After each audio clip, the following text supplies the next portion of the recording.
petitioner Saira Banu, who hails from Kasipura, Uttarakhand, is unemployed, and her father, Iqbal Ahmed, is a government employee.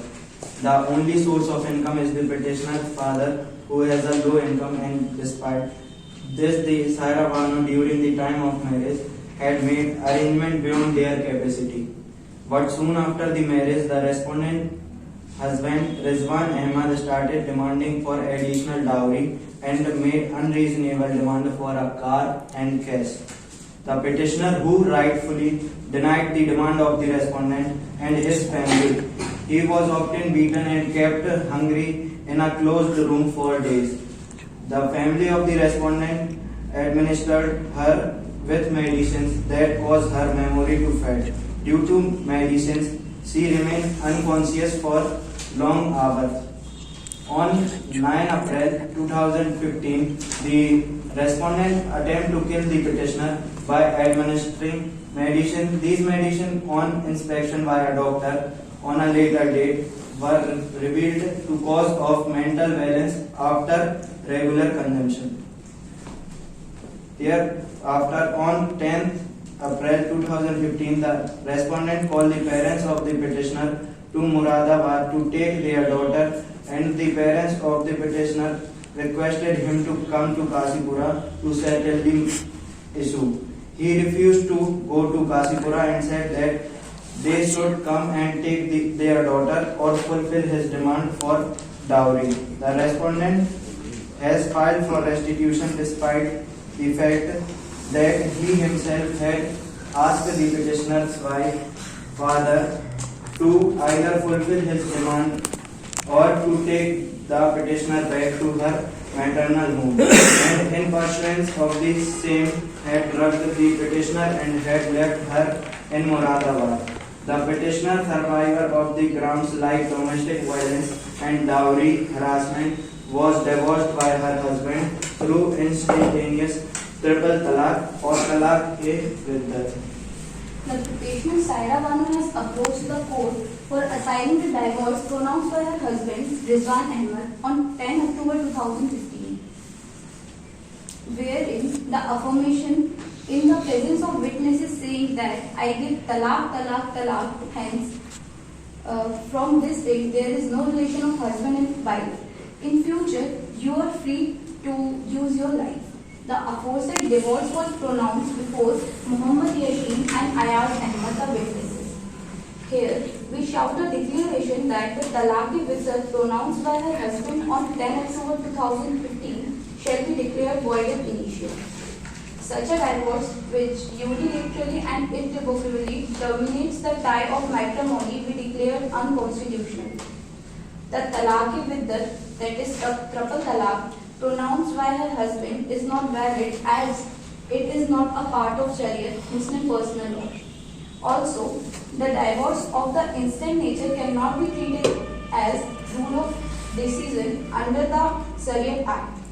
In addition, the practice of talaq-e-widdat is violation of fundamental rights guaranteed to citizens in India under Article 14, 15 and 21 of the Indian Constitution. Also, the practice of talaq-e-widdat cannot be protected under the rights granted to religious dominations under Article 25 Clause 1, Article 26 Clause B and Article 29 of the Indian Constitution. The practice of talaq-e-widdat is denounced internationally, and further, a large number of Muslim countries has forbidden the practice of talaq-e-widdat, and as such, the same shall not be considered to the belief of the Muslim religion. Good morning, sir. Myself, Sakshi Singh. May I have the permission to start my proceeding with my colleague Ananya Khare and Shumali Agarwal?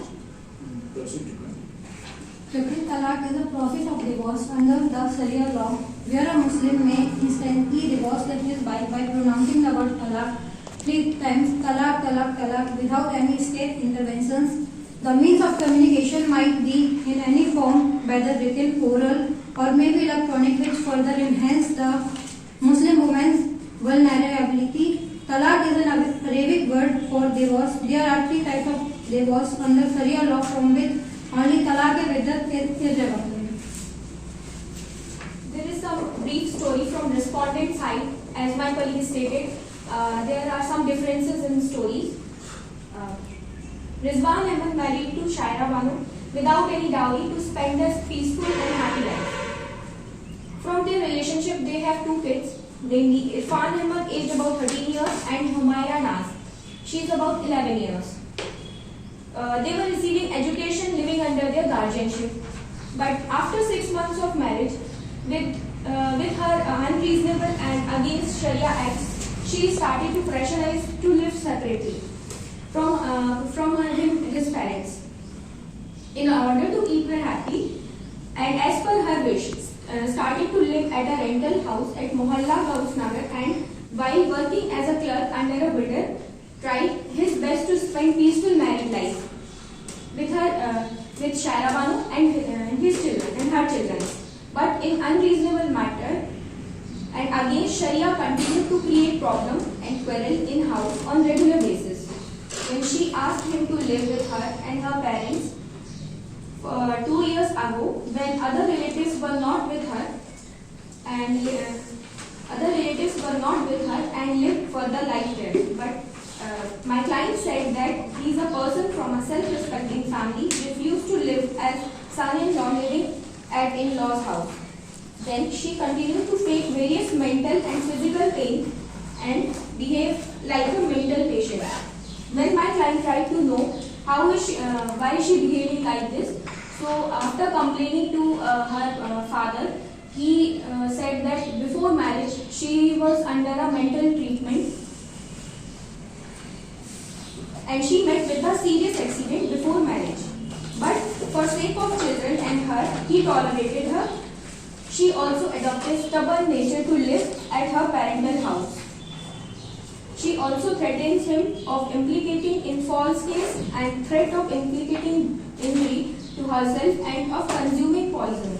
He even told about this to his father-in-law, but he said to give her the sleeping pills. Her father also told that before marriage she was under the mental ailment treatment and resultantly she became audacious in her behavior.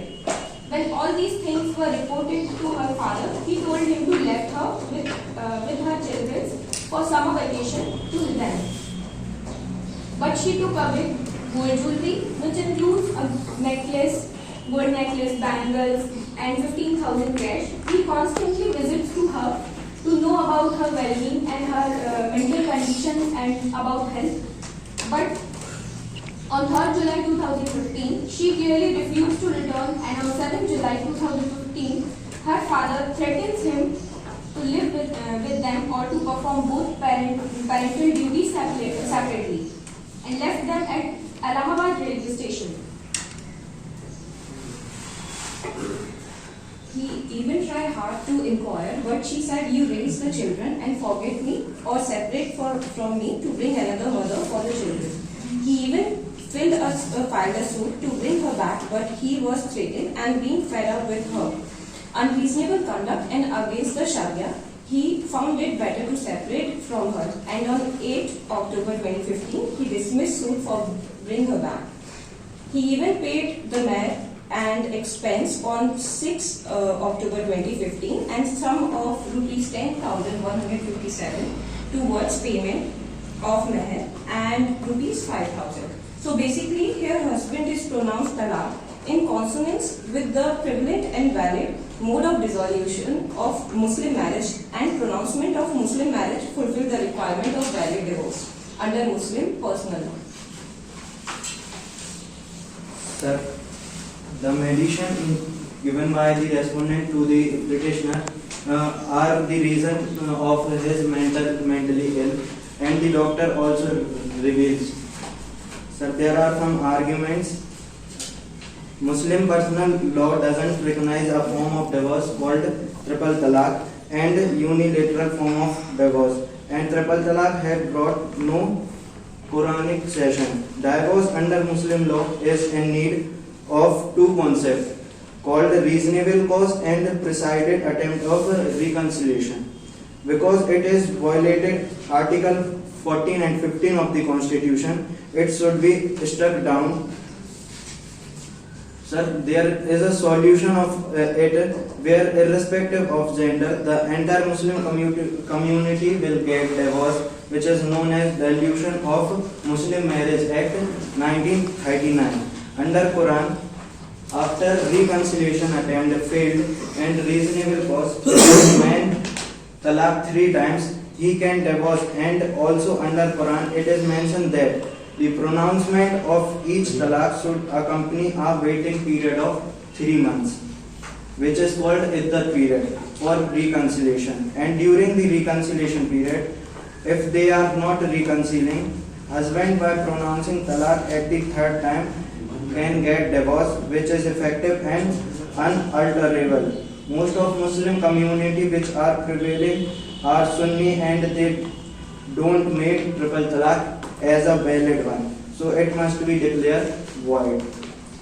Triple talaq is irrevocable in nature, and also it does not give any time for consultation. And triple talaq also violates the following fundamental rights in this manner, like Article 14, right to equality. The practice of triple talaq discriminate against women by allowing husband the unilateral power to divorce their wife while denying the same right to women. The unequal treatment based on gender goes against the principle of equality under Article 14 of the Indian Constitution Act, under the Indian Constitution, which guarantees equal protection of law to all citizens. Article 21, right to life and personal liberty. Triple talaq can have several emotional, psychological and financial implications on women who are suddenly divorced without their consent. This violates their rights to live with dignity and personal liberty as guaranteed by Article 21. Article 25, right to freedom of religion. While individuals have the right to follow their religion and its practices, the practice of triple talaq was found to not be an essential part of Islamic religion practiced by the Supreme Court. Therefore, banning it does not infringe under the right of religious freedom guaranteed under Article 25. Article 19, right to freedom of expression. The power to divorce a spouse through triple talaq is exercised through verbal communication. However, this right to express should be balanced with other fundamental rights. When triple talaq is used to divorce a woman without her consent, it can infringe on her fundamental rights. Article 15, right to non-discrimination. Article 15 prohibits discrimination on ground of religion, race, caste, sex, or place of birth. Triple talaq, which primarily affects women, constitutes discrimination based on gender, violating the provision. Article 15, Clause 3, right to protect the dignity of women. Article 15, Clause 3 empowers the state to make special provision for the protection of women and children. By declaring triple talaq unconstitutional, the Supreme Court upheld the dignity and right of the Muslim women. Arguments by respondents. While representing MPhil emphasized that the core underlying issue before the court is that piety which prevails every religion, not issue of triple talaq. Definition of law under Article 13 does not include personal law, and the express mention of the personal laws in a concurrent list of Schedule 7. And the substance in Article 13 demonstrates that the Constitution makes intention to exclude personal laws. Then this case is an historical and social context shall be kept. It is important to protect minority rights in a Hindu majority state. Most jurisdictions that pass legislation abolishing triple talaq have Muslim majorities, and India must be sensitive to Muslim community minority state before legislation is proposed. So there are another arguments. The practice challenged in this case are not essential practice of Islam, as it evident from legislation in other Islamic countries that have prohibited such practice. The Bharatiya Muslim Mahila Andolan also clarified that talaq itself is of 3 types: talaq-e-Hasan, talaq-Hasan, both of which are approved and recognized by Quran and Hadith. While the 3rd type of talaq, talaq-e-Biddat, is neither recognized nor approved by the Quran nor the Hadith. The personal law, whether codified or uncodified, regardless of the community, are subject to Article 13 of the Constitution and therefore void to the extent that they violate fundamental rights. Quran is silent on triple talaq as there is nothing in which prohibit triple talaq. Moreover, petitioners' view that Quran alone is source for understanding talaq is incorrect as Sharia is based on the Quran. Muslim women are not discriminated against triple talaq and they even get benefit from immediate relief from bad marriages. There shall be 4 ways. First, she may register for marriage under Special Marriage Act 1954. Second, insert conditions into Nikah Nama to prohibit her husband from exercising triple talaq. Third, she delegates the right to talaq to herself. And fourth, insist on payment of high meher amount to deter the exercise of triple talaq. Hanafi, as we know, there are some personal laws related to them. Hanafi school is a religious denomination and that every denomination's right to practice religion is protected under Article 26 of Indian Constitution.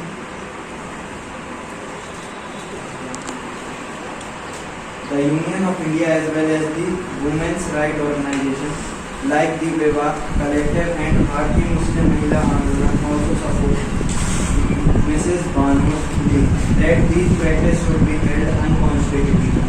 They even argued with the court to declare that personal law was subjected to the fundamental rights. It is mentioned under Article 25 of the Constitution that the state can't take away any essential religious practice of a person.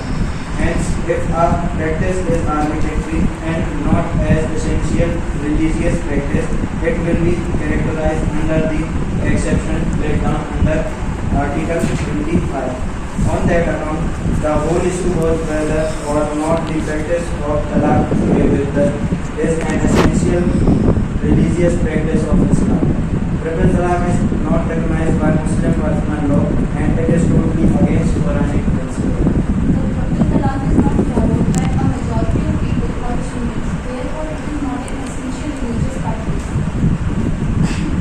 Essential practice is something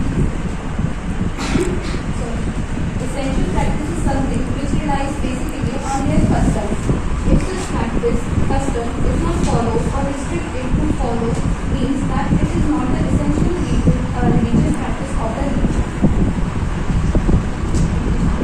The question of asserting constitutional validity of triple talaq does not arise as the divorce between two parties, private individuals, and there is no state action involved.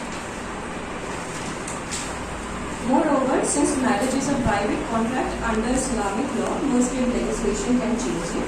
Marriage and divorce have sources in religion scriptures and thus the essential matters of religion protected under Article 25 of the Constitution. And the Sharia Act does not codify Muslim personal law but lays down rules of decision in matters of custom or usage. To the contrary, he also stated that the Muslim law is private contract and so cannot be questioned by any legislation. He pointed out the definition of law in the Constitution that does not cover any personal law at all. Under Article 25 of the Constitution, which empower the Parliament to make laws on social reforms related to the secular activities, the court can assess its validity only if the Parliament has made a law on the issue. On the question of discrimination faced by women, he said the women can register their marriage if they want. Prohibit Nikah Nama, the right of husband to divorce by the way of talaq with the insist on high dower or meher and so on. So there are some relevant cases in support of the petition. That case number 1, Jordan Ahmed versus Angara Beza. The talaq ke muddat pronounced by the husband without reasonable cause and without being preceded by attempt to consultation and without the involvement of arbitration with due representative on behalf of the husband and wife would not lead to a valid divorce. Case number 2, Bugaiya